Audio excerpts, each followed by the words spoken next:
vient te donner pour l'argent des États-Unis, tu seras tellement dans la joie, mais ça ne pourra pas égaler la vie éternelle. Et nous les hommes, nous avons tendance à être impressionnés à cause de l'homme extérieur. Il y a l'homme extérieur et il y a l'homme intérieur. L'homme extérieur, c'est le bon lit, la belle voiture, bien manger. Et quand nous avons ces choses-là en abondance, on est dans la joie. Mais ce qui fait ta joie, c'est l'homme intérieur. Amen. Donc, acclamons celui par qui nous avons la vie éternelle. Acclamons celui par qui nous avons la rédemption, la rémission des péchés, le salut, l'éternité, l'immortalité, la miserie, participant.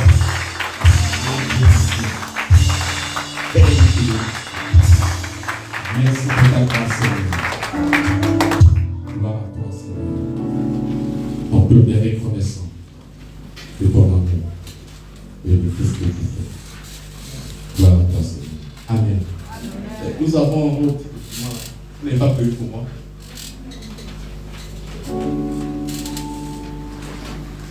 Je pense que après que vous avez reçu ce document-là, les chambres de l'Éternel.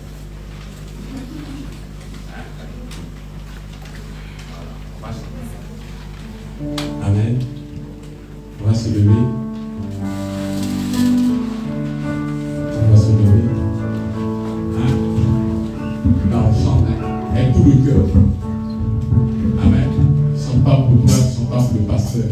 C'est pour le Seigneur qui chante. Debout.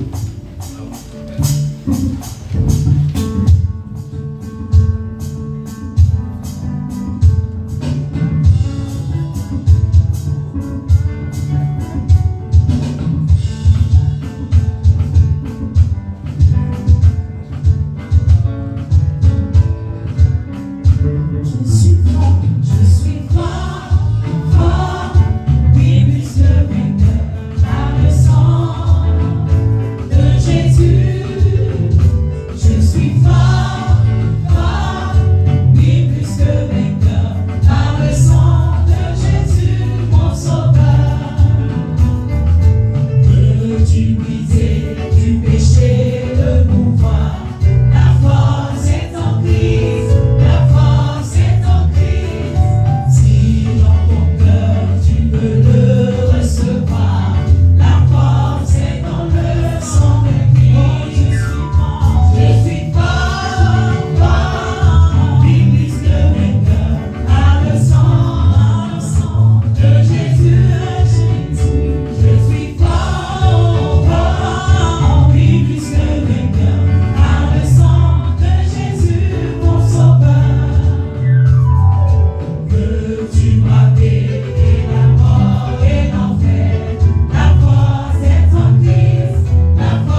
Oui, plus que vainqueur. Nous sommes forts et nous sommes encore plus que vainqueurs. Nous commençons notre vie chrétienne avec la victoire. C'est-à-dire, dès que nous franchissons le premier pas, dès que nous entrons en Christ, nous sommes plus que vainqueurs. Nous ne sommes pas là pour courir après des combats. Nous ne sommes pas là pour remporter des victoires. Nous ne sommes pas là pour arracher ce que le diable a volé. Nous ne sommes pas là pour récupérer les bénédictions perdues. Mais dès que nous rentrons en Christ, nous sommes déjà victorieux. Tous les défis qui vont se présenter dans ta vie, dans ton ministère et dans tout ce que tu pourras entreprendre, il faudrait être conscient d'une seule chose, c'est que tu as la victoire. Et c'est comme ça qu'à un moment, avant, lorsqu'on regardait beaucoup les films, tu es énervé, mais tu es convaincu que tu sais, tu es convaincu dans ton cœur que c'est le brave qui va remporter la victoire. C'est ce qui te soulage, parce que quand tu vois le bandit, il a kidnappé son enfant, il a kidnappé peut-être sa femme, mais tu es fâché. Mais ce qui te soulage, toi, c'est que toi, ils vont te tuer. Ce sont des choses qui sont simples, mais on peut les transposer dans notre. Nous savons que nous avons la victoire. Bien aimé, il y a des gens qui pourront se lever, mais si le Seigneur dit que tu es plus que vainqueur, c'est ce qui doit rester dans ton esprit. Amen. Dans ton esprit. David va voir Goliath. David, qu'est-ce qu'il va faire? Il va se rappeler de ce que le Seigneur a déjà fait pour lui lorsqu'il a délivré de l'os. Donc il dit que c'est Dieu qui m'a délivré là. Il le fera encore. Amen. Et pour toi, il est allé à Golgotha. Il a terminé avec la mort. Il est revenu à la vie. Et son triomphe, sa gloire, sa victoire, il te l'a donné. Et un jour, il y a un prédicateur qui m'a vraiment impacté. C'était beau à entendre.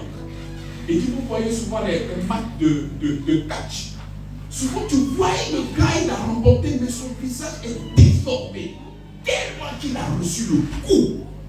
Amen. Il a été tellement touché. La victoire, c'est-à-dire on lui donne le trophée, il n'arrive pas à soulever. C'est peut-être une personne derrière lui qui vient soulever. Et lui, il est couché. Et c'est comme ça que le trophée est dans ta main. Parce que la victoire est à toi. Amen. Et celui qui a pris le coup, c'est Jésus-Christ. Et nous nous promenons comme ça. On est en train de jouer camarade. Là, j'ai la victoire. Mais le combat, ce n'est pas toi. C'est lui qui a mené ce combat. Toi, tu es là seulement que pour bouffer les fruits. Amen. Amen. Alors, j'aimerais vous saluer tous. Bon dimanche à vous. Je sais que vous êtes remplis de grâce et de bénédiction. Amen. Merci de répondre à l'appel. Merci d'être là pour le culte de célébration. Amen. Nous sommes dans le séjour du Seigneur. Nous allons le glorifier, nous allons le magnifier. Et nous allons encore lui dire tout ce qui représente pour nous. Amen. Alors, nous sommes depuis plus de 5 dimanches maintenant sur la nouvelle ère. Aujourd'hui, nous sommes au 6e. On s'est à vous de voir si on va continuer, on va s'arrêter. Je suis là pour vous. Hein? Alléluia. Aujourd'hui, c'est la nouvelle ère 6. Amen. Et tu comprends beaucoup de choses de cette nouvelle ère, des enseignements qui sont donnés. Ça fait du bien à tout le monde. Est-ce que vous comprenez? Si on fait des interrogations, vous pouvez vous défendre. J'ai entendu oui, avec un si on pose des questions, est-ce que vous pouvez répondre? Hein? Bien aimé. Nouvelle ère.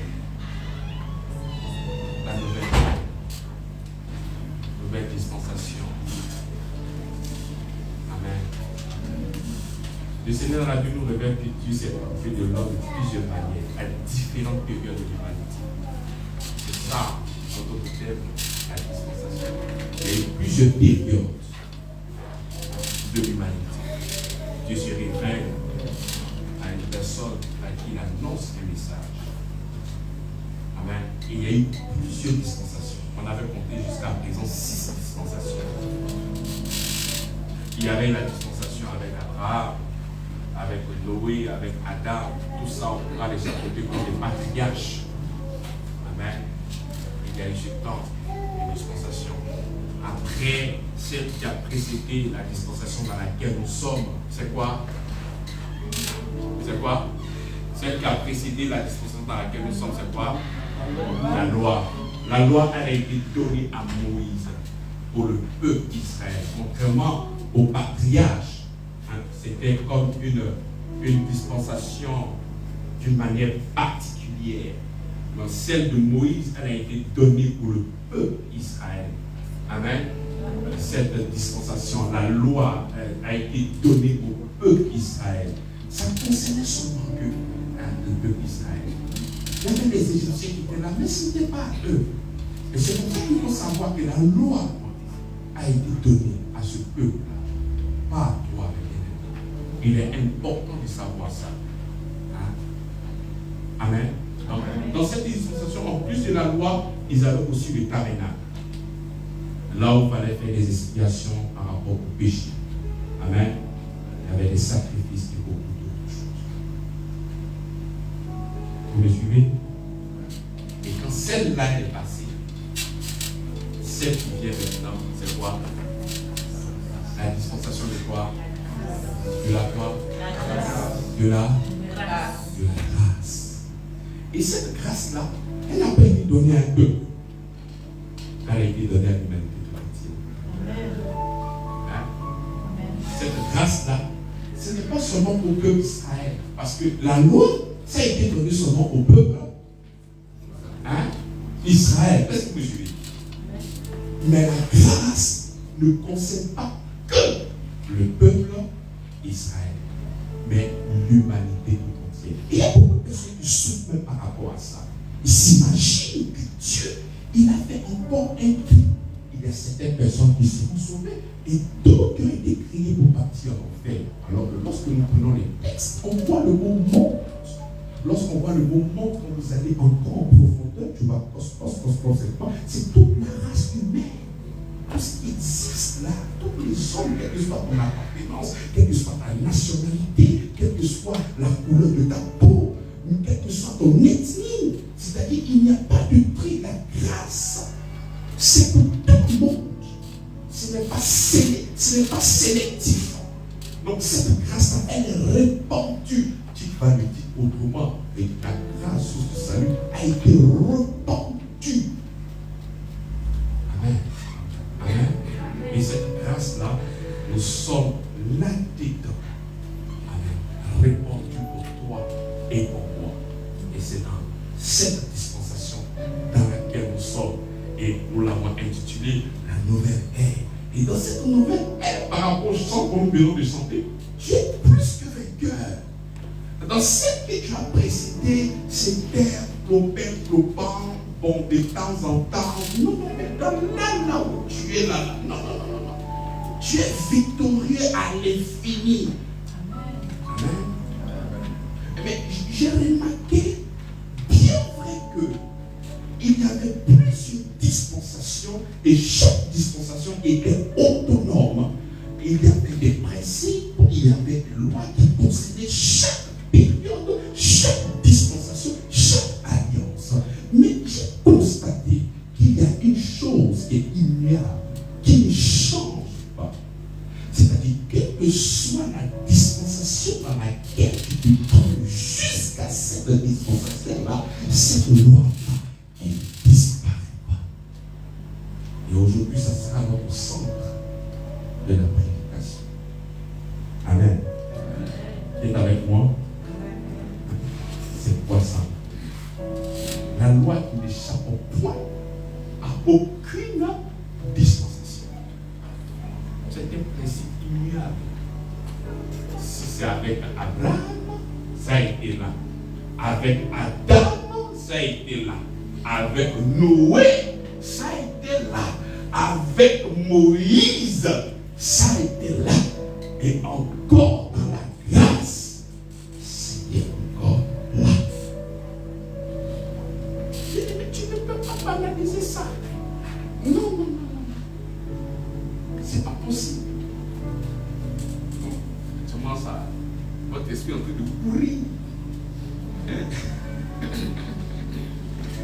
Donc nous allons prendre Genèse chapitre 2, le verset 16. Parce que je peux nous envoyer pour. Il y a la grâce même. Genèse chapitre 2, le verset 16. Quelqu'un pour lire, s'il vous plaît? On aura besoin de quelqu'un.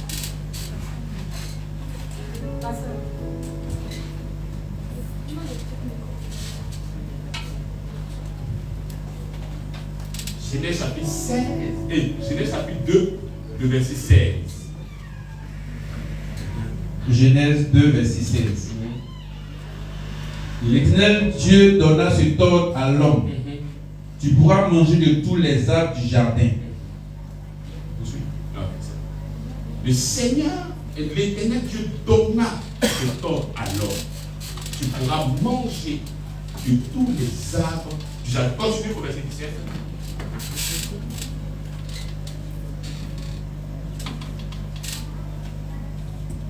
Verset 17. Mais tu ne mangeras pas de l'arbre de la connaissance du bien et du mal. Car le jour où tu en mangeras, tu mourras. Donc voilà, en Genèse, Dieu fait entendre sa voix. Et lorsqu'il fait entendre sa voix, il donne l'orientation. Et l'orientation dans cette dispensation qu'on appelait autrefois la dispensation de l'innocence. Qu'est-ce qui est en vigueur? Lorsqu'il a fait connaître sa voix, il a dit que vous pouvez manger de tout, sauf à cet âge. Amen. Donc nous voyons un Dieu qui se fait entendre. Nous avons un Dieu qui parle, que ce ne soit pas un ange, mais il donne l'orientation. N'est-ce pas? Il dit, vous devez manger du tout, sauf à l'arbre de la connaissance du bien et du mal. Nous connaissons le résultat. Qu'est-ce qu'ils ont fait? Ils ont, donc en d'autres termes, ils n'ont pas écouté la voix de l'Éternel. Parce que s'ils avaient écouté la voix de l'Éternel, ils n'allaient pas mourir. Amen. Donc ils n'ont pas écouté la voix de l'Éternel. N'est-ce pas? C'est bon, on va doucement. On comprend? Le Seigneur parle, il fait connaître sa voix. Il donne l'orientation. Mais est-ce que Adam et Ève ont écouté la voix de Dieu? Non. C'est pas ça? Donc, nous allons finir avec Adam. Allons avec Noé. Genèse chapitre 6, le verset 13.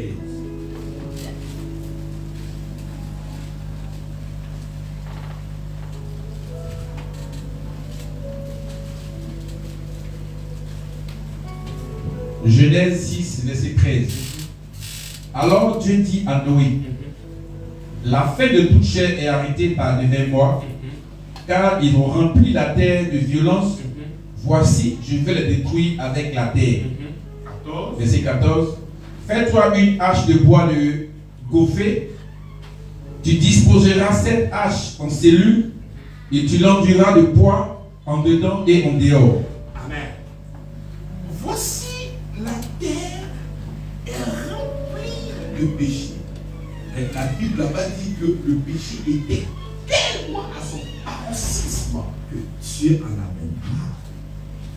Il avait dit que Dieu se répandit.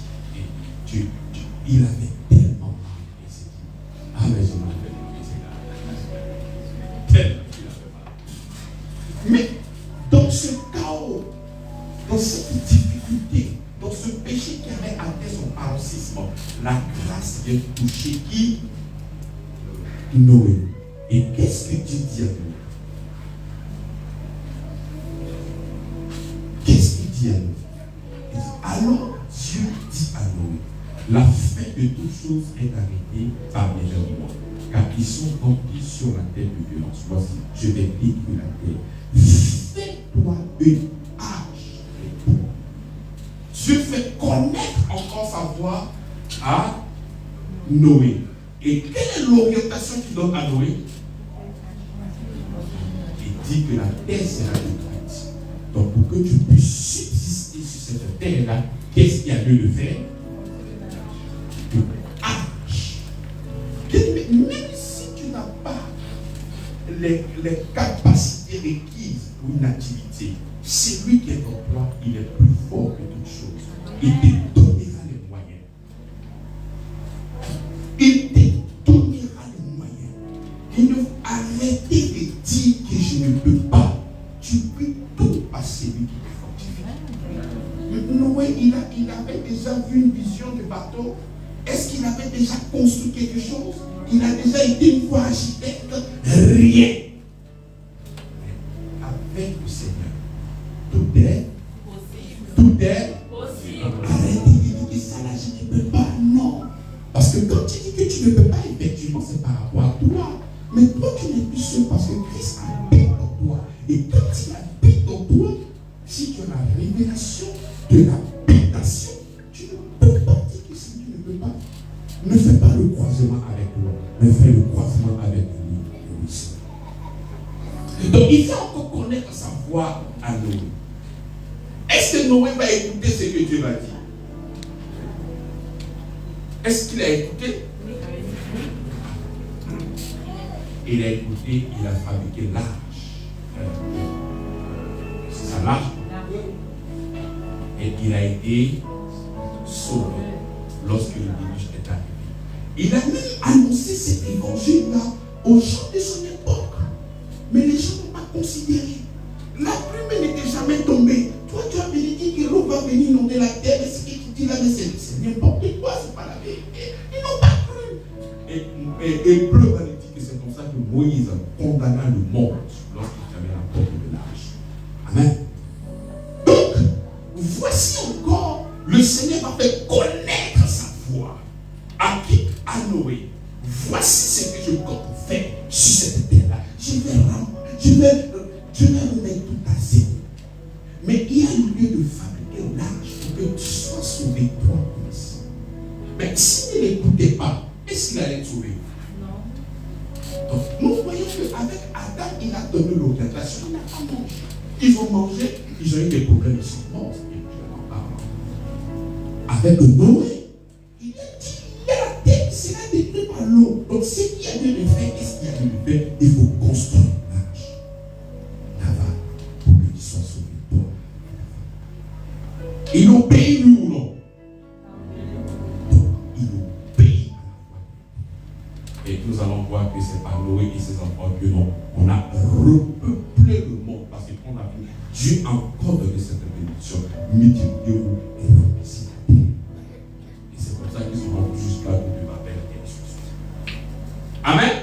Après ça, il y avait aussi Abraham. Prenons Abraham, Genèse chapitre 15, le verset 6.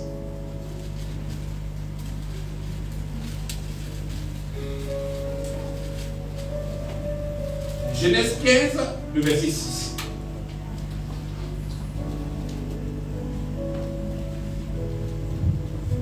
Genèse 15, verset 6. Abraham eut confiance en l'Éternel qui le lui imputa à justice. D'accord. Mais avant ça,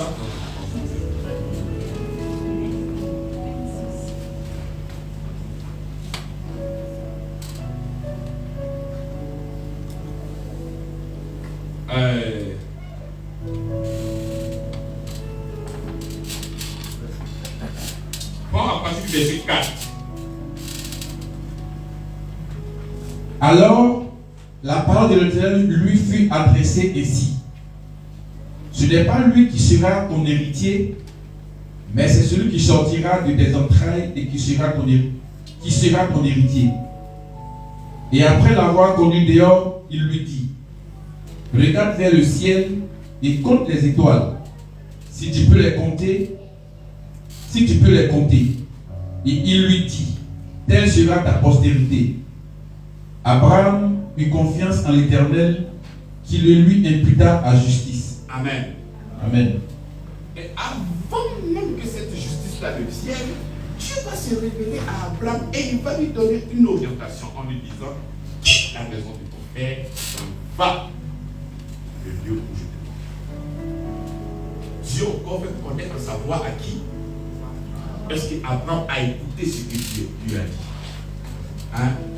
Et c'est le résultat, j'ai oublié de mettre le verset où il parlait avec Dieu. Mais le résultat, je viens et dit, Abraham eut confiance en l'Éternel qui lui imputa à justice. Donc, parce qu'il a écouté la voix de Dieu, il a suivi son orientation. Et c'est comme ça que le résultat, c'est toujours la vie que tu reçois. Lorsque le Seigneur te donne l'orientation, lorsque tu écoutes la voix de Dieu, il y a toujours le bonheur qui est attaché. Et cette loi-là, elle est immuable. Ça ne bouge pas, ça ne change pas. Amen. C'est très important. Très, très important. Et voilà celle qui vient tout juste avant la grâce, c'est quoi? C'est là, prenons Deutéronome chapitre 28, le verset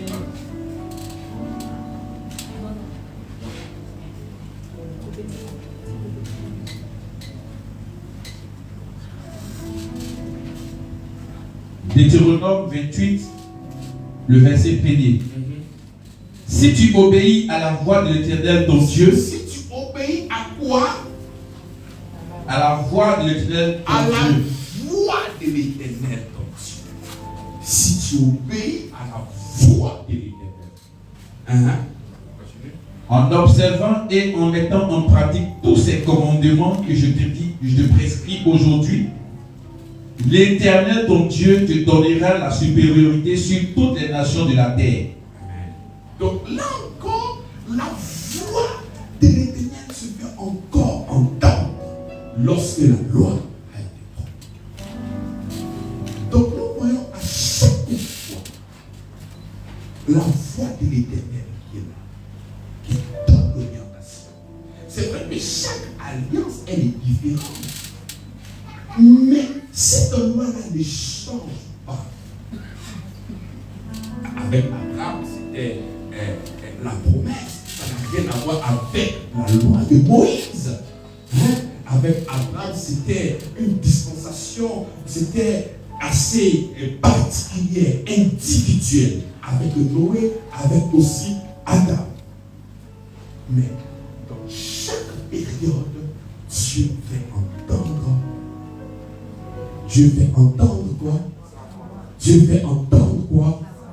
Dieu fait entendre quoi? Donc, bien aimé dans cette nouvelle ère, est-ce que Dieu nous a donné une orientation? Est-ce que Dieu nous a fait connaître sa voix? De la même manière qu'il a fait avec Adam, de la même manière qu'il a fait avec Noé, de la même manière qu'il a fait avec Abraham, de la même manière qu'il a fait avec Moïse. Mais est-ce qu'il a fait dans cette nouvelle ère? Est-ce qu'il a fait? Ah bon? Mais quelle est sa voix? S'il l'a fait, quelle est sa voix? Quelle est sa voix? Prenons Matthieu, chapitre 3, le verset 16.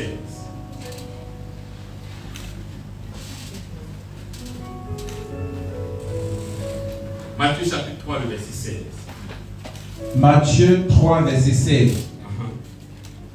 Dès que Jésus eut été baptisé, il sortit de l'eau.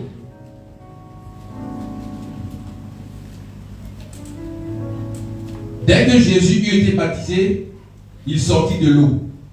Et voici, les cieux s'ouvrirent, et il vit l'Esprit de Dieu descendre comme une colombe et venir sur lui. 17. Verset 17. Et voici, une voix fit entendre du ciel, des cieux, ces paroles. Celui-ci est mon fils bien-aimé, en qui j'ai mis toute mon affection. Celui-ci est mon fils bien-aimé, en qui j'ai mis toute mon affection. Hein, chacun va s'approprier ce verset. Hein? Tu t'appelles Kofi, moi je m'appelle Avi. Avi, c'est lui. Il dit, celui-ci est mon fils bien-aimé. Avi. Mais ça, Avi du soir, c'est pas. Hein? Voilà. Avi est son fils bien-aimé en qui il a mis toute son affection. Mais il faut le dire. Mais pourquoi vous dormez comme ça? Vous voulez que ces choses sont là? Hein? Hein? Mais il faut de l'approprier ça. Voici Jésus avant de commencer le ministère. Là, nous sommes en Matthieu chapitre 3. Il n'a pas encore commencé quelque chose. Et lorsqu'il commence par le baptême, avant d'aller même quelque part, voici la voix de l'Éternel. Parce que lui, il est venu plein de grâce. Cette dispensation dans laquelle tu es, et que tu dis que c'est la dispensation de la grâce, mais elle a commencé avec une voix. Et cette voix-là, c'est laquelle? Celui-ci est mon fils bien-aimé, en qui j'ai mis toute mon affection. Et voici la voix de l'Éternel dans cette dispensation. Et tu dois te l'approprier. Celui-ci est mon fils bien-aimé, en qui j'ai mis toute mon affection. Lorsque Jésus sortait du Jourdain et qu'il était là, dans le jeûne, dans la faim, dans la difficulté, qu'est-ce qui pouvait maintenir Jésus-Christ dans cette vie-là? Celui-ci est mon fils bien-aimé en qui j'ai mis toute mon affection. À chaque fois que Jésus était confronté à la lapidation, qu'est-ce qui pouvait sonner dans son esprit? Celui-ci est mon fils bien-aimé en qui j'ai mis toute mon affection. Donc à chaque fois qu'il pouvait avoir un défi, si un défi pouvait se présenter devant le Seigneur, il y avait une voix qui ne pouvait que résonner dans son esprit. Celui-ci est mon fils bien-aimé en qui j'ai mis toute mon affection. C'est comme ça que dans cette nouvelle ère dans laquelle tu es bien-aimé, tu dois savoir que tu es le bien-aimé du Seigneur.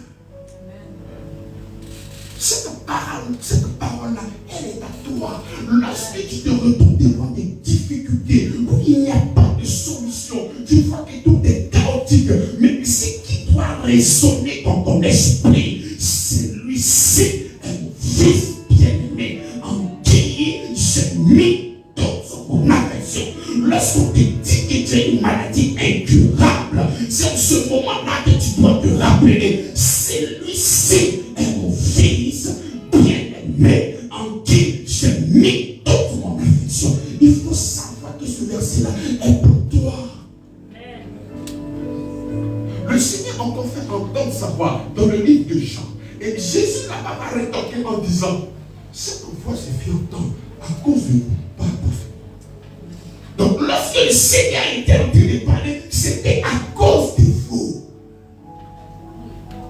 Et quand il dit, voici, celui-ci est mon fils, en qui j'ai mis toute mon affection.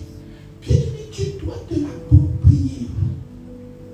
Parce que c'est parce que tu doutes de son amour.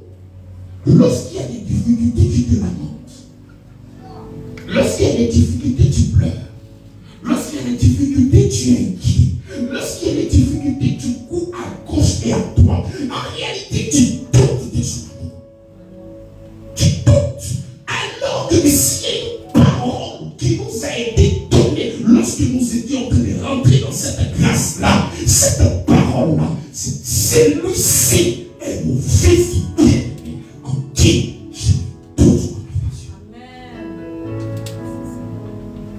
Tu es à l'extrême. Ne pas avoir la révélation de l'amour de Dieu dans cette nouvelle ère, bien Et quand on n'écoute pas la voix de Dieu, nous connaissons les résultats qui sont attachés. Et lorsque nous écoutons la voix de Dieu, de savoir que nous sommes aimés de Dieu, ça nous donne la force de pouvoir aller. Amen. Celui-ci est mon fils bien-aimé, en qui j'ai mis toute mon affection. Bien-aimé, cette parole-là, c'est ça qui va te bâtir. Ce que tu entends, c'est ce qui quoi? De fait. Ce que tu entends, c'est ce qui te bâtit. Qu'est-ce qui te bâtit? Les sorciers du village. Quand tu es né, il y a des parents qui sont partis au bord de l'eau. Ils ont dit que si tu n'adores pas, tu ne vas pas réussir. Et tu as cette pensée-là encore dans ton esprit. Mais aujourd'hui, les choses sont difficiles dans ma vie. Le pasteur voulait parler de la nouvelle ère. Mais est-ce qu'il savait que moi, on m'a confié en Tanoé? Parce que je ne suis pas en train d'allouer Tanoé. Voilà pourquoi j'ai des difficultés. Mais quelle est cette voix qui résonne dans ton esprit? C'est la voix de Tanoé? Ou bien c'est la voix, celui-ci est mon fils bien-aimé en qui j'ai mis toute mon affection. Parce que ce que tu vas entendre, c'est ça qui va te bâtir. Qu'est-ce qui te bâtit dans cette nouvelle alliance? Qu'est-ce qui te bâtit bien? D'une manière ou d'une autre, on était dans des familles où il y avait beaucoup de sorcellerie. Si ce n'est pas l'oncle, c'est la grand-mère ou c'est l'arrière-grand-mère qui essaie de faire des libations, qui essaie de vendre la famille en sorcellerie. Et quand tu vois souvent d'autres personnes qui n'arrivent pas à se marier, ou bien beaucoup de problèmes liés à la famille, mais toutes ces paroles-là peuvent venir dans ton esprit et te parler chaque jour. Chaque jour que tu connais. Il n'arrive pas au moment où tu lèves ton cœur se coupe comme ça. Mais est-ce qu'il n'y a pas des gens au village qui sont en train de crier contre moi? Parce qu'ils t'ont déjà dit ça d'une manière ou d'une autre. Donc au lieu d'écouter la voix de l'Éternel, qui est mon fils bien-aimé en qui j'ai mis toute mon affection, j'aimerais à te rappeler des paroles qu'on t'a données au village. Que si tu ne fais pas certaines choses, tu ne pourras pas. Et à chaque fois qu'on pouvait l'habiller Jésus-Christ, il avait dans son esprit qu'il était aimé de Dieu. Et si nous ne comprenons pas ça, bien aimé, ça sera difficile. Je soupçonne que dans l'esprit d'une personne, mais pasteur, la Bible dit la voix de Dieu fit entendre. Il parlait de Jésus, il parlait de moi. Pasteur, il ne faut pas mélanger la Bible. C'est Jésus qui sortait du Jourdain. Est-ce que c'est moi qui sortais du Jourdain? Cette parole-là, c'est été annoncée à Jésus, pasteur. Tu dis ça dans ton esprit. C'est pas moi. Moi, est-ce au moins qui parle de moi, de quoi? Cette parole, on dit Jésus sortait du Jourdain. C'est la parole qui fut baptisé. Cette parole-là, c'était pour Jésus. Il y avait son baptiste. Cette parole-là, c'était pour son baptiste. C'était pour Jésus. Alors, c'est pas ça. Quand le Seigneur Jésus-Christ va finir faire son travail, en théologie, on appelle ça la prière sacerdotale. Ou en d'autres termes, prière bilan. C'est-à-dire, lorsqu'il finit de faire tout son travail, il doit venir faire le point en tant que souverain sacrificateur. Nous allons prendre Jean chapitre 17, le verset 22.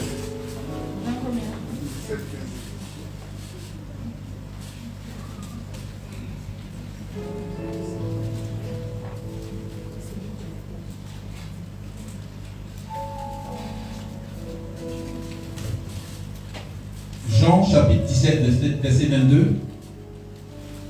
Je leur ai donné la gloire que tu m'as donnée, afin qu'ils soient un comme nous sommes un. Amen. Amen. J'aimerais que tout le monde se lève.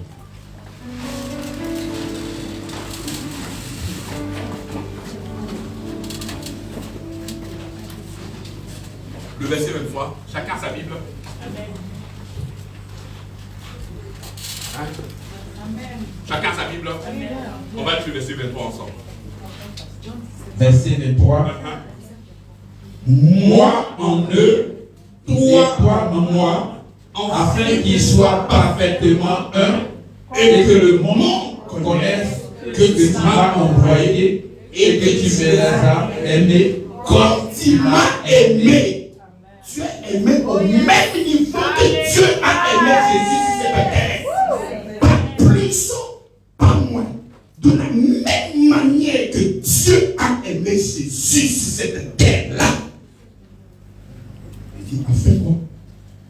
Il dit, et que le monde connaisse que tu m'as envoyé et que tu les as aimés. Comment tu m'as aimé? Lorsqu'on prend l'amour que Dieu manifestait à Jésus, c'est le même niveau avec toi. Pas plus, pas moins. Donc cette parole qui se fait entendre dans le Jourdain, celui-ci est mon fils bien-aimé, en qui j'ai mis mon affection. Cette parole-là aussi te concerne. Cette parole-là te concerne. Parce que Jésus dit, en fait, qu'il sache que tu les aimes comme tu m'as aimé. Oh yes. Oh yes. Dieu t'a aimé au même niveau qu'il a aimé Jésus sur cette terre. Il n'y a pas amour oiseau. Ce n'est pas par rapport au comportement. Ce n'est pas par rapport à ce que tu fais.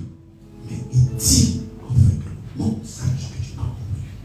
Et que tu les aimes comme tu m'as aimé moi. Bien-aimé, la sainteté, la sainteté de Dieu n'est pas une révélation. Nous savons que Dieu est saint.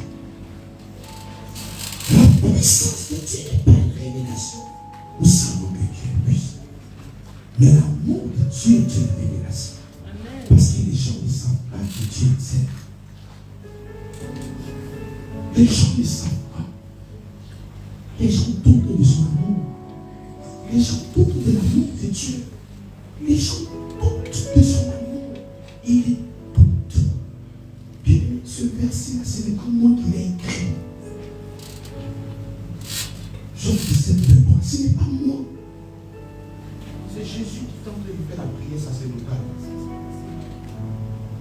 Que le monde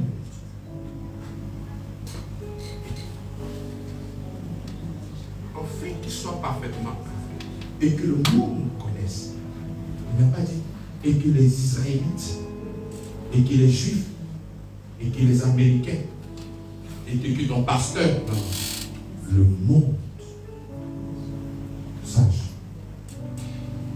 que tu m'as aimé et que tu les as aimés. Comment? Comme tu m'as aimé. Bien-aimé, tu es aimé de Dieu. Tu es 100% aimé de Dieu. De la même manière que Dieu a aimé Jésus sur la terre, au point où Jésus pouvait dire, Père, je sais que tu m'exauces, Lazare. Si tu sais que tu es aimé, tu auras le courage, l'audace de dire, Lazare, sors. Jésus était audacieux parce qu'il savait qu'il était aimé de Dieu.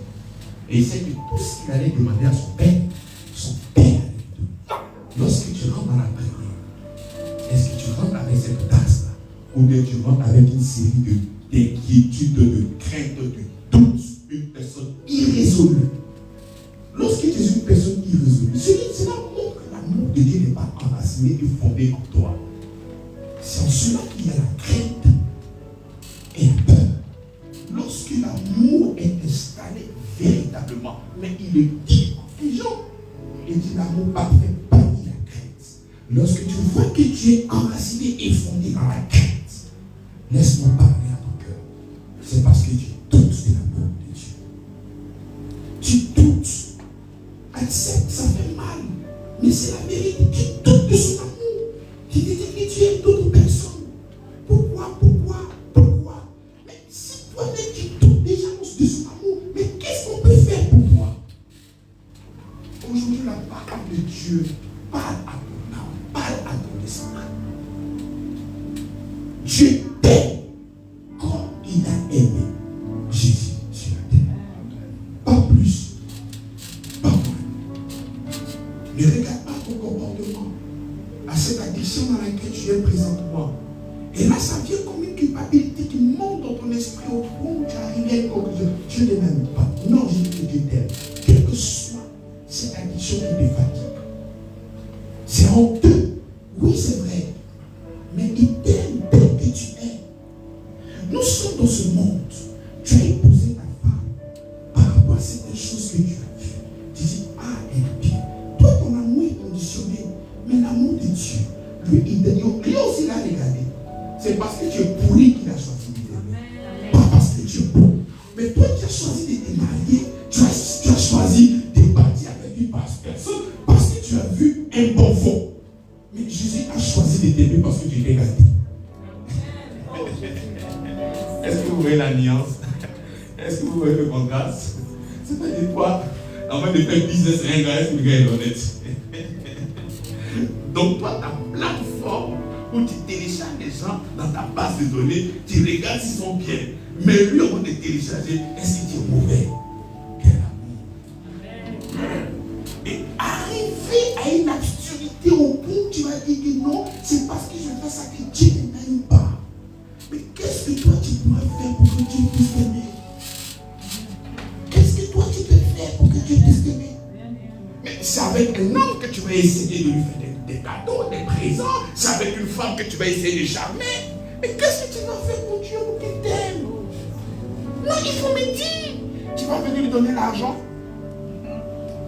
Dis-moi. Tu viens dans l'église ou non? L'église va continuer. Que tu donnes ton offrande ou non, l'offrande va continuer. Mais il t'a aimé parce que lui, il est content parce que tu fais quelque chose. Il est fier de toi lorsque tu écoutes sa parole et tu le mets en pratique. Il est très content. Mais son amour est un amour inconditionnel. Ça ne dépend pas de ta performance. Ça dépend de lui, son amour. Et il t'aime. Bien-aimé. Tu pourras être impressionné par beaucoup de termes qui sont vraiment évocateurs. Mais je te dis, et je le répète, la plus grande révélation, c'est de connaître l'amour de Dieu qui surpasse toute intelligence. Et lorsque tu es guidé de son amour dans cette nouvelle ère, il n'y a aucune chose qui pourra te vaincre. Je te le dis parce que c'est ça qui me maintient en vie, de savoir que Dieu t'aime. Ben, je sais que toi aussi tu m'aimes. Mais un bon matin, tu peux changer. Mais l'amour de Dieu, lui, ne change pas. Il y a des gens qui vont venir t'acclamer, t'applaudir. Aïe, aïe, aïe, aïe, aïe, aïe, aïe. Souvent, même, c'est même pas quand ils parlent, dès que tu tournes le deux, ils vont te poigner en même temps. Mais l'amour qui ne change pas, c'est l'amour du Seigneur. Et croyez en mon amour parce que c'est le Seigneur qui est en moi. Et quand je te dis que je t'aime, je t'aime. Hein? Alléluia. Alléluia. Alléluia. Donc voici la prière de Jésus. De te faire connaître que tu es aimé comme lui. Est-ce que nous écoutons cette voix-là? Est-ce que nous écoutons cette voix-là? Est-ce que nous écoutons cette voix de savoir que nous sommes aimés de Dieu? Il arrive par moment, tu es tellement dans les difficultés que tu commences à pleurer en te disant que Dieu ne t'aime pas. Est-ce que tu écoutes la voix de Dieu? Frère, sœur, est-ce que tu écoutes la voix de Dieu? Est-ce que tu écoutes sa voix? Et l'amour tue l'homme. L'amour ne te donne pas la force de vivre comme tu veux. Plus tu es phagocyté par l'amour de Dieu, plus tu es transformé par la même image. Donc c'est l'amour aussi que tu reflètes. Donc l'amour de Dieu te fortifie dans le sens où tu es transformé de la même image de gloire en gloire. Mais ce n'est pas un amour où je sais que Dieu m'aime. Dieu m'aime. Il y a même ton sourire, on voit même qu'il y a quelque chose qui n'est pas sérieux. Non, mais l'amour vient pour t'impacter. L'amour ne vient pas pour t'impressionner. Et quel est l'impact que ça produit dans ton cœur? des gens qui sont autour de toi. Qu'est-ce que tu penses?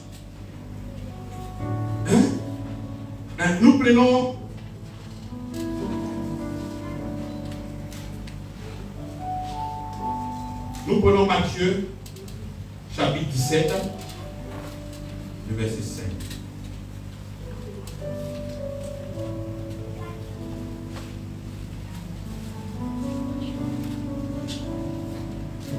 Matthieu, chapitre 17, le verset 5. Comme il parlait encore, une nuée lumineuse les couvrit. Et voici une voix fit entendre de la nuée ces paroles. Celui-ci est mon fils bien-aimé en qui j'ai mis toute mon affection. Écoutez-le. Déjà, bien avant de commenter même ça, j'ai été me rappeler quelque chose. Quand le Seigneur va quitter, là où la parole se vit en pensée dans le journal, dans le son de la terre. Quand il quitte Matthieu chapitre 3, il va où? Je te fais confiance. Merci. Il va dans le désert. Amen. Et là-bas, il va croiser qui? Hein? Et vous allez voir combien de fois le diable sait que la force de l'amour est le pouvoir. Quand il va croiser Jésus, il va dire que si tu es le quoi là, si tu es le fils. Il dit si tu es le fils de Dieu. Mais c'est pas ce que tu as dit. Dieu n'a pas dit que si tu es fils de Dieu. Il dit celui-ci est mon fils bien-aimé en qui j'ai mis. Donc la logique serait quoi? Si tu es vraiment le fils bien-aimé en qui il a mis toute son affection, il sait qu'il les gens ne doivent pas être informés que Dieu les aime. Sinon le piège même que tu veux prendre ça a déjà échoué. Donc il est arrivé, il dit mon gars, si tu es vraiment le fils de Dieu, on donne ces pains-là, ces pierres-là en pain. Non. Quand on dit que le diable c'est un menteur, dans la forme, tu dois penser que c'est la parole de Dieu qui vient de dire. Non, ce n'est pas la parole de Dieu. Il a manipulé. Parce que Dieu dit, celui-ci est mon fils bien-aimé. Mais ce n'est pas ce qu'il me dit. Est-ce que vous comprenez? Donc lui-même, le diable, il sait que la force se trouve dans l'amour. Il a l'information que la force réside où ça? Dans l'amour. Donc il fait tout, il cache. Si tu es vraiment le fils de Dieu, moi je ne suis pas le fils de Dieu. Je suis le fils bien-aimé de Dieu. En qui il a mis tout son affection. Il ne peut pas le dire, c'est difficile pour lui. Amen. Donc nous revenons en Matthieu chapitre 17, le verset 7. Il dit, comme il parlait encore, une nuée lumineuse est couvrée. Et voici, une voix suffit entendre de la nuée ces paroles. Celui-ci est mon fils bien-aimé, en qui j'ai mis toute mon affection. Cette fois-ci, il y a un autre mot qui est venu. C'est quoi? C'est quoi? Écoutez-le.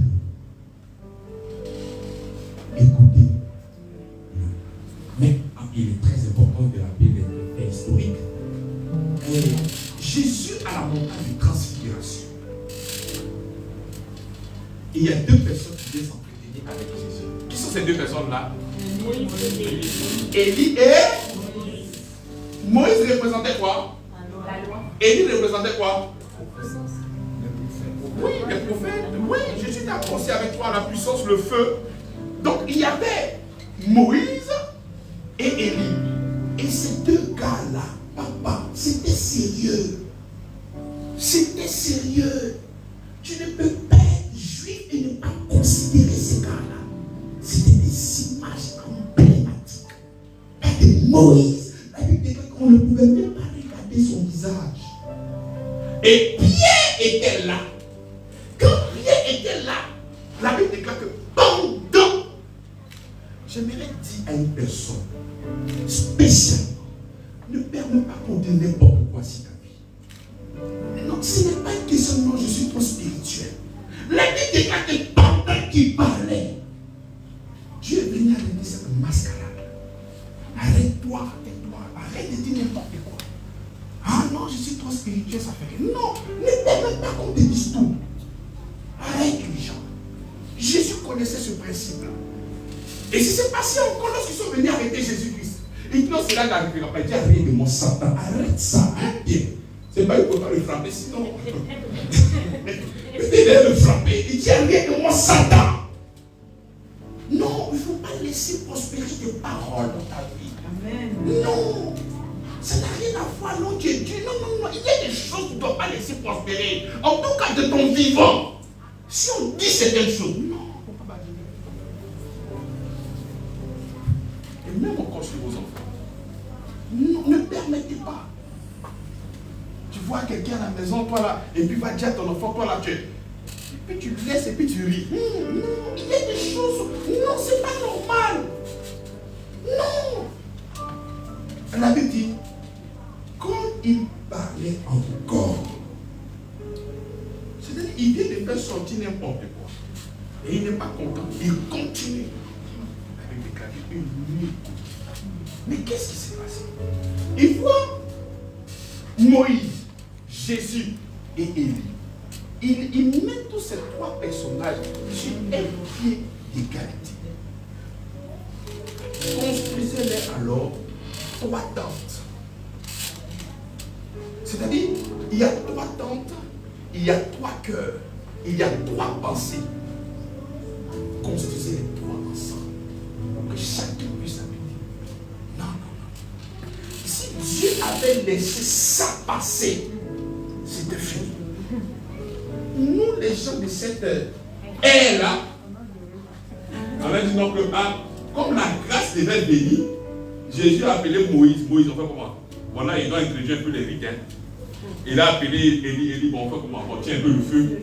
Dès que les gens commencent à tirer un peu le feu sur, tu les brûles rapidement. Donc là, on dit, ils se sont concertés d'abord. Parce que la grâce devait partir à la gloire. Donc on est parti à la gloire. Moïse lui a donné un peu la loi et lui a donné un peu le feu. Donc il est parti, la grâce, la loi et le feu. Non. Elle avait dit, écoutez. Lui, c'est lui qui est au milieu. Mon fils bien-aimé. N'écoutez pas Moïse. N'écoutez pas Élie. C'est lui qui envoie le feu sur les gens là. Ne l'écoutez pas. N'écoutez pas Moïse. Non. N'écoutez pas Moïse. Ces choses-là étaient vraies dans leur époque à eux. Mais dans cette époque-là, c'est Jésus seul que nous devons être. Amen. Pas Élie.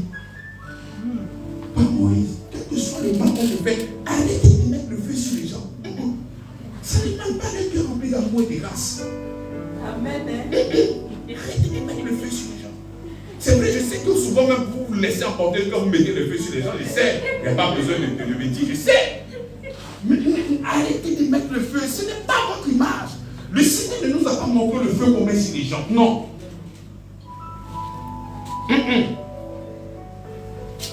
Quand tu vas en Actes, là-bas il dit, il y a encore des gens qui écoutent Moïse encore dans les synagogues. Nous ne sommes pas là pour prêter nos oreilles à Moïse. Nous ne sommes pas là pour prêter nos oreilles à Élie. Mais nous sommes là pour prêter nos oreilles à Jésus. À Jésus-Christ. À l'amour inconditionnel. À l'amour parfait. À la sainteté. À la justice. À notre substitution. À notre rédemption. C'est lui que nous devons. Pas une autre personne. Et j'aimerais te poser la question d'une manière sérieuse. Qu'est-ce que tu écoutes? Est-ce la voix de notre Seigneur que tu écoutes, la voix de la grâce, ou tu écoutes qui? Parce que c'est ce que tu entends là. C'est ça qui m'a dit. Qu'est-ce que tu écoutes? Tu écoutes la loi? Ah non, je sais que, voilà, la loi là, voilà. C'est des choses que moi, je sais que je ne peux pas. Qu'est-ce qui est ta fondation? Qu'est-ce qu'est-ce qui est ton fondement? Qu'est-ce qui te bâtit? Est-ce que tu écoutes la voix du Seigneur? Ou bien tu écoutes la voix de la méritocratie? Parce que lorsque tu écoutes la voix de Moïse, c'est en cela que tu arrives à tirer des conclusions actives. Mais si j'arrive à faire ce que l'Éternel me demande de faire, c'est en cela que Dieu va me bénir. Alors que toi, ce n'est pas par ton obéissance que tu es béni, mais c'est par l'obéissance de Christ que toi tu es béni. Pas parce que moi j'ai obéi, mais parce que lui il a obéi. Moi je suis béni. Mais c'est en cela que nous écoutons la voix de Dieu qui nous dit qu'il a déjà tout accompli. Est-ce que nous écoutons la voix de Dieu? Voici près de 7 dimanches, nous avons annoncé des vérités spirituelles à l'extrême, au point où on vous a révélé que toi et Dieu, vous faites un mélange parfait, où on ne peut plus vous dissocier. Est-ce que tu vas écouter cette voix-là pour le reste de ta vie sur cette terre? Parce que si tu dois véritablement écouter cette voix-là, tu ne peux plus parler en termes de défaite. On nous a fait comprendre par la prédication que par le Saint-Esprit, il est venu nous donner tout ce qu'il a pris, tout ce qu'il nous a donné par sa grâce. Est-ce que tu vas écouter cette parole-là ou bien tu vas écouter une autre parole? Dans ces enseignements, nous avons reçu que Jésus-Christ est venu détruire l'œuvre du diable et que la maladie, la mort, n'est plus jamais en partage. Est-ce que tu vas écouter cette voix-là ou tu vas écouter une autre voix? Parce que c'est ce que tu vas écouter, c'est ça qui va te bâtir. C'est en cela que si tu crois et si tu as l'écoute de sa parole, même si tu arrives devant un docteur et que le docteur te dit mon frère, tu as un cancer, tu dis non, c'est pas à moi. Non, ce conseil-là n'est pas à moi. Non, et puis tu es sérieux quand tu dis ça. Tu vois, ils ont mis ton nom, examen, prise de sang, on dit voici le résultat. Tu dis non, mon frère, ça, c'est pas à moi. Et puis tu es sérieux, c'est pas des paroles magiques, c'est pas le miracle, mais c'est conscience. Tu écoutes la voix de Dieu. Et je soupçonne que les gens sont venus voir et nouer. Mais et si toi tu penses que tu es normal, l'eau va tomber du ciel, descendre ici. Tu as déjà vu ça où? Parce qu'il n'a jamais plu. L'eau va quitter là, jusqu'à ça va remplir la terre. Mais toi, mais vraiment. Personne n'est écouté. Mais est-ce que ce n'est pas arrivé? La Bible dit que la sagesse de Dieu est une folie pour les. Mais est-ce que tu es apprécié par des gens qui sont autour de toi? Parce que si ton langage est comme les autres, mais c'est que tu n'utilises pas la folie. Parce que ton raisonnement doit ressembler à une folie. Le docteur te dit, mon frère, voici tu as le cancer. Et puis tu lui dis, c'est vrai que celle-là, on dirait qu'en plus du cancer, il y a la folie qui est cachée. On vient de faire ton état, que ce n'est pas toi. Mais c'est comme cela. Et c'est ça la parole du Seigneur. Et c'est là que le Seigneur se glorifie. Les miracles, toutes ces choses-là sont encore dans cette dispensation. Tout est possible pour celui qui croit. Mais est-ce que tu crois à la parole de Dieu? Est-ce que tu crois à la parole de Dieu? Voici toutes ces vérités que nous avons énoncées. Le Saint-Esprit vient parler, l'Esprit vient parler à mon esprit que nous sommes enfants de Dieu. Et si je suis enfant de Dieu, je suis héritier égalité. Je suis béni de tout ce qui bénéficie de l'Église de Christ. Tout ce qui appartient au Père appartient au Christ. On a dit ces choses-là, j'étais tellement content. C'était impressionnant. Mais tu es dans sa main, tu es plus que dans sa main. Tu fais partie même du Seigneur lui-même. Même si toi-même tu veux fuir, tu peux plus t'échapper. On a dit tous ces genres de choses. Mais est-ce que tu t'affirmes en fonction de ce que tu as écouté? Ou bien tu t'affirmes en fonction de ce que d'autres personnes peuvent te dire? Tu t'affirmes comment dans cette nouvelle ère? Parce que le travail que nous sommes en train de faire, c'est pour votre âme. En fait, que vous ayez la connaissance. En fait, de marcher selon la parole de Dieu qui est dedans. Mais on peut annoncer ces genres de choses-là et ne pas écouter. Toi, tu vas écouter autre chose. Mais après, il ne faut pas t'étonner qu'il n'y ait pas de résultat. Parce que lorsque le Seigneur fait connaître sa voix, bien aimé, c'est pour que tu puisses écouter et garder dans ton cœur et marcher selon cette pensée, selon cette voix qui t'habite. Cette nouvelle ère dans laquelle tu es, toi et moi, mes bien-aimés, nous devons savoir que nous sommes aimés de Dieu d'une manière à l'extrême. À l'extrême. Je dis à l'extrême. Je te dis à l'extrême. Il n'y a pas une chose meilleure que cette révélation. Il n'y a pas. Mais Éphésiens nous dit quoi? Il dit connaissant l'amour de Dieu. Jusqu'à quoi? Jusqu'à quoi? La plénitude. Mais avant, je pouvais penser que c'est quand je serais en train de prier, jeûner pendant longtemps, que je vais parvenir à la plénitude. C'est comme ça que tu vois que certaines personnes peuvent s'enfermer dans la chambre, qui vont jeûner pendant 40 jours, parler à Dieu pendant 40 jours. Là, dès qu'ils vont sortir de la chambre, ils vont toucher quelqu'un avec un don. C'est-à-dire, eux, ils cherchent à rentrer dans une intimité avec Dieu pour faire tomber les gens. Mais le Seigneur dit, pour atteindre le niveau de la plénitude, qu'est-ce qu'il faut? C'est de connaître son amour. C'est de connaître son amour. Bien aimé, quand ta vie de tous les jours, tu doutes de l'amour de Dieu, je le sais. Même quand tu murmures, c'est quoi? Tu doutes. Quand tu murmures là, c'est un doute. Ok? C'est pas ça. Hein? Lorsque nous disons véritablement que les gens disent, c'est la vérité. Donc tu dois vraiment marcher conformément à la voix de Dieu. Et la voix de Dieu dans cette alliance-là, ce ne sont pas des principes et des lois.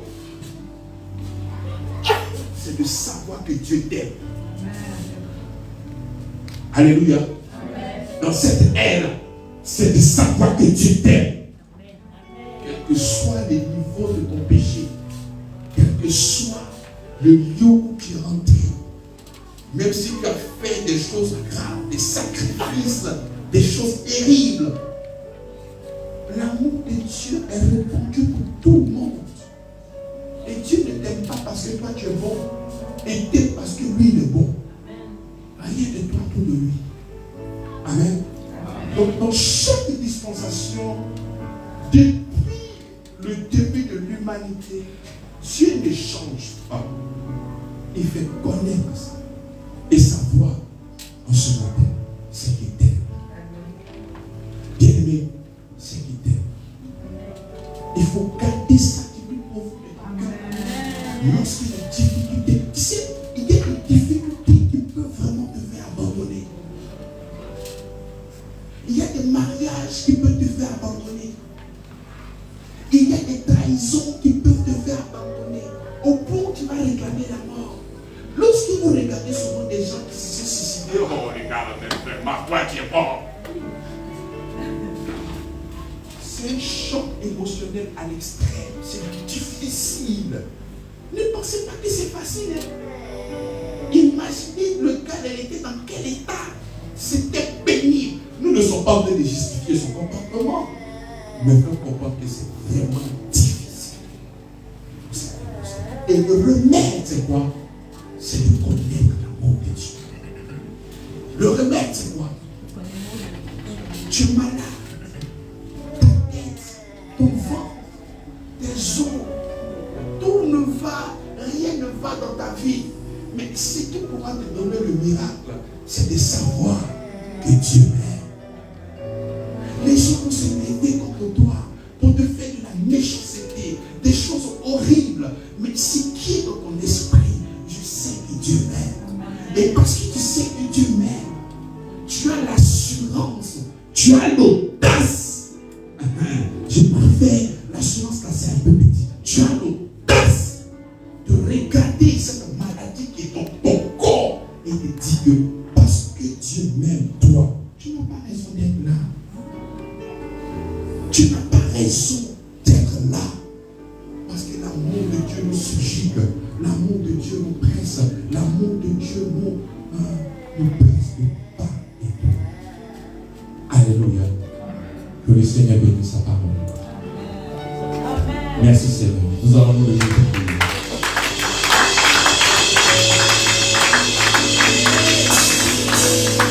Bien-aimés, si nous étions encore dans la norme mosaïque, on était tous morts. Est-ce que vous savez ça? Hein? Oui. Lorsque Dieu marchait avec le peuple Israël, la loi n'avait pas encore été donnée. Mais tu vois ce peuple-là qui pouvait murmurer à n'importe quel moment. Ah, Moïse, tu nous envoies des coups, voici la mer, c'est compliqué, tu veux nous envoyer pour qu'on puisse mourir. Moïse est venu, il a divisé la mer. Il arrive, ah, non, on va faire, on va descendre. Tout ça, ce sont des... Mais quand la loi a été donnée, les jours qu'ils ont murmuré, qu'est-ce qui s'est passé? Hein? Et puis, qu'est-ce que c'est? Qu'est-ce que c'est? Les serpents. Amen. Donc, nous sommes dans cette grâce. Cela ne veut pas dire que parce que je suis dans cette grâce-là, je peux alors murmurer, rien ne va m'arriver. Non. Cette grâce, au contraire, impacte de savoir que Dieu t'aime à l'extrême. Les gens ont une mauvaise définition de la grâce. Ils se disent que comme les conséquences du péché ne sont plus là, je peux toujours faire maintenant parce qu'il n'y a plus de conséquences. Non, c'est pas ça la grâce. La grâce vient t'impacter et avoir maintenant l'information que Dieu t'aime. Et parce que Dieu m'aime, je sais qu'il ne pourra pas m'abandonner face à cette situation. Il est avec moi et les résultats ont déjà été donnés. Je suis vainqueur de cette situation-là. Et c'est comme ça, il y a un mot, je vais prêcher dessus plus tard, la repentance. La repentance, ce n'est pas lié au péché. La repentance, c'est changer sa manière de voir, de penser. Hier, tu pouvais murmurer. Mais aujourd'hui, quand on dit répands-toi, cela ne veut pas dire qu'il faut demander pardon. Il t'a déjà pardonné. Change ta manière de voir maintenant. Seigneur, autrefois, je pensais que tu m'avais abandonné. Je pensais que tu étais contre moi. Je pensais que voilà. Mais aujourd'hui, avec la prédication, je suis conscient de ton amour. Prie comme ça. Seigneur, nous te bénissons. Seigneur, merci parce que quand tu commences à travailler dans la vie d'une personne, tu apportes la lumière d'abord. Et c'est comme ça qu'aujourd'hui, Seigneur, tu viens de m'apporter la lumière. Et cette lumière entre lui maintenant dans mon cœur, de savoir que tu m'aimes à l'extrême. Seigneur, merci pour ton amour. Merci de savoir que tu m'aimes. Longtemps j'ai murmuré face à des défis, face à ma famille, face au ministère, face à mes sociétés, face à mes engagements. Je me suis dit d'une manière ou d'une autre, Seigneur et Seigneur, j'ai murmuré. Mais aujourd'hui, je suis encore convaincu de ton amour. Je suis encore convaincu de ce que tu peux omettre de la même manière que tu as aimé. Ah Seigneur, merci pour ta grâce. Oh, je te bénis à l'extrême de ce que tu fais dans ma vie, Seigneur. Merci pour ta grâce, Papa. Merci, Seigneur. Gloire à toi, Seigneur. Au nom de Jésus-Christ. Il y a un chant qui dit: apprends-moi, Seigneur, à compter sur toi. Tu vas prier et tu vas dire: Seigneur, apprends-moi à compter sur toi. Avoir le regard fixé seulement que sur toi. Pas le regard fixé sur les difficultés. Parce que les difficultés viennent trop pour que tu puisses avoir le regard sur tes difficultés. Mais il faut commencer à dire dans ton esprit: Seigneur, aide-moi à garder toujours le regard fixé sur toi. Et Pierre a commencé à s'enfoncer dans l'eau lorsqu'il a enlevé son regard sur Jésus-Christ. Lorsqu'il a commencé à regarder les vagues, l'eau, il a commencé à s'enfoncer. Prie, bien-aimé. Seigneur,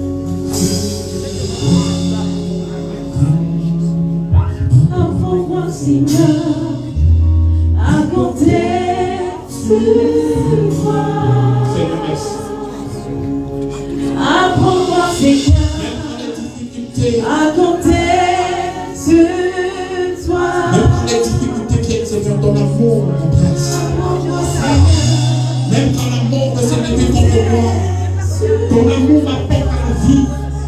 Lorsque l'infirmité ne se lève contre moi, ton amour me protège. Ton amour me garde, Seigneur. Ton amour me propulse.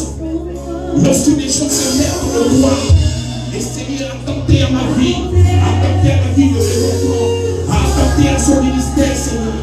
Mais nous avons cette pensée de mon esprit. Voici, celui-ci est mon fils bien-aimé en qui je mets toute ma affection. Seigneur, ton amour me suffit.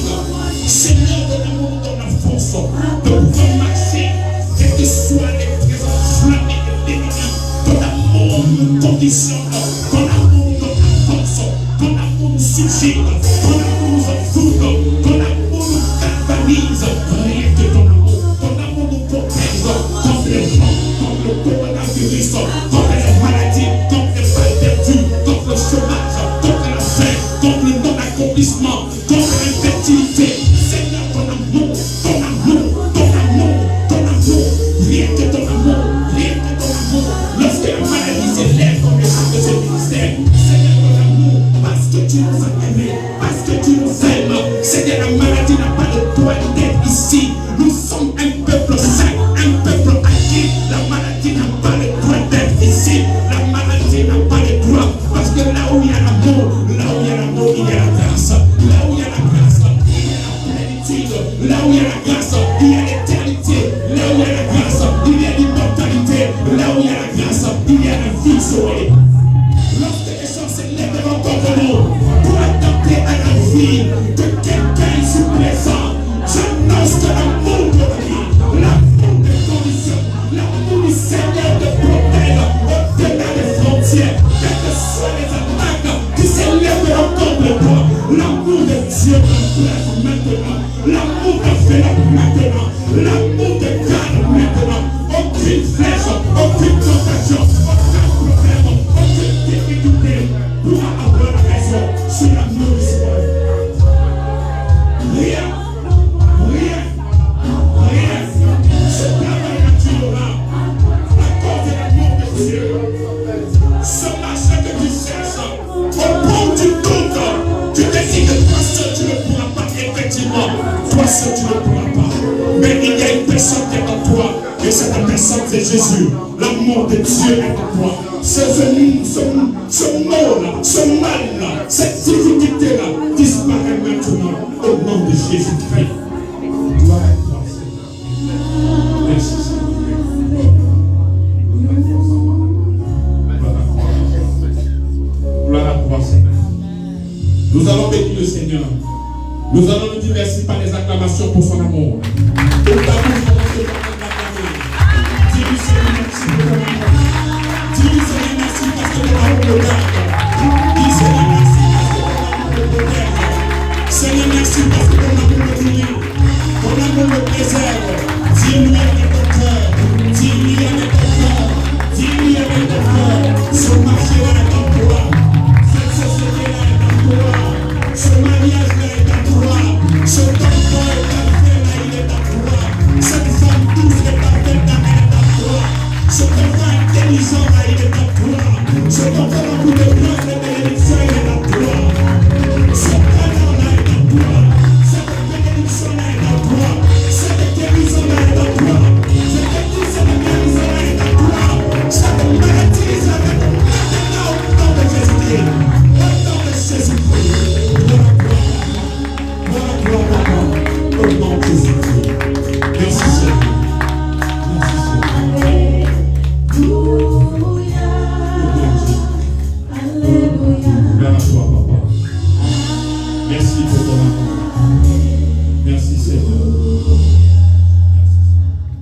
Amen.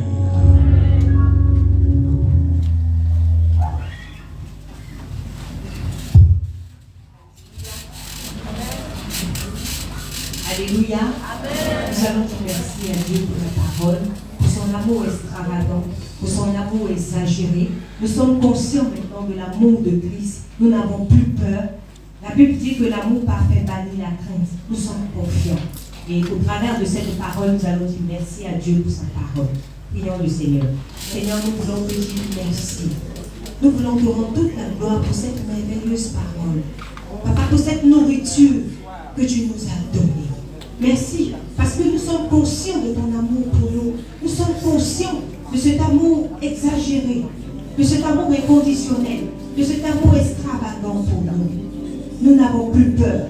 Quelles que soient les situations qui se lèvent, quels que soient les vents et les tempêtes, nous savons que tu es notre papa. Nous avons confiance en toi. Nous sommes conscients de cet amour merveilleux. Merci pour cette parole. Merci afin qu'elle puisse rester dans notre cœur et que lorsque la situation se présente au-devant de nous, que ces paroles puissent sortir pour que nous puissions savoir que nous sommes aimés de Dieu. Merci, Papa de Dieu. Au nom de Jésus, nous avons prié. Amen. Amen. La Bible dit qu'il y a plus de bonheur à donner qu'à recevoir.